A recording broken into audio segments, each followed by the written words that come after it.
విజయనగరం జిల్లా బొబ్బిలి పట్టణ పరిసర ప్రాంతాల్లో గంజాయి అక్రమంగా అమ్ముతున్నారన్న సమాచారం రావడంతో బొబ్బిలి పోలీసులు టీంగా ఏర్పడి బొబ్బిలిలో గంజాయి విక్రయిస్తున్న వారిని పట్టుకున్నట్లు బొబ్బిలి డీఎస్పీ శ్రీమతి భవ్యారెడ్డి విలేకరులకు తెలిపారు.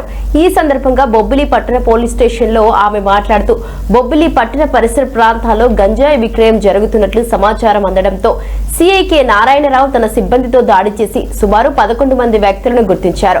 వీరిలో 3 వ్యక్తులను అదుపులోకి తీసుకున్నారు. ఇక వారిని రిమాండ్ కు తరలిస్తున్నట్లు చెప్పారు. మిగిలిన వారిని కూడా త్వరలో అరెస్టు చేయనున్నట్లు వెల్లడించారు. అదుపులో ఉన్న వారిని ఒక మైనర్ వ్యక్తి కూడా ఉన్నట్లు పేర్కొన్నారు. ఇక అలాగే ప్రస్తుతం మహిళలపై జరుగుతున్న అత్యాచారాలు, నైవేక వేధింపులు, ర్యాగింగ్ వంటివి చేస్తే కఠిన చర్యలు తప్పవని ఆమె హెచ్చరించారు.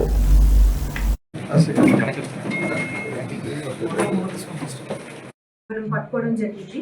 వీళ్ళు మన అదుపులో ఆల్మోస్ట్ ఈ కేసులో 12 మందిని మనం ముద్దాయిలుగా చేయడం జరిగింది. 11 మందిని ముద్దాయిలుగా చేయడం జరిగింది. ఇందులో ఒక జువెనైల్ కూడా ఉన్నారు. అరౌండ్ 3 గాంజా పెడ్లర్స్ ఉన్నారు, 7 గాంజా కన్జ్యూమర్స్ ఉన్నారు.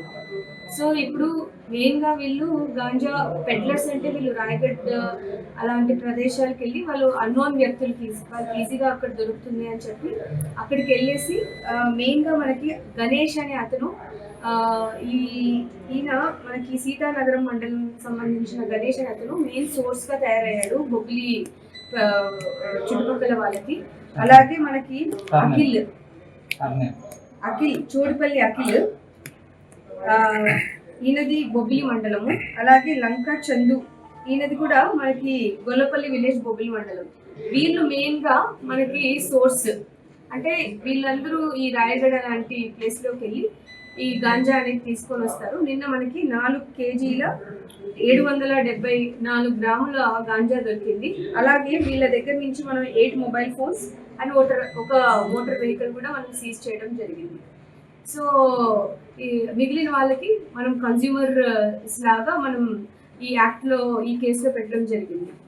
సో ముఖ్యంగా మనకి అబ్జర్వ్ చేస్తే వీళ్ళు టార్గెట్ చేసేదంతా మనకి కాలేజ్ బీసీ హాస్టల్స్ పిల్లల్ని, కాలేజ్కి ఈ స్కిల్ డెవలప్మెంట్ సెంటర్స్గా ఉండే కాలేజెస్ పిల్లల్ని, అంటే ఇలాంటి పిల్లల్ని మన కొంచెం గాంజాయికి అలవాటు పడే ధోరణి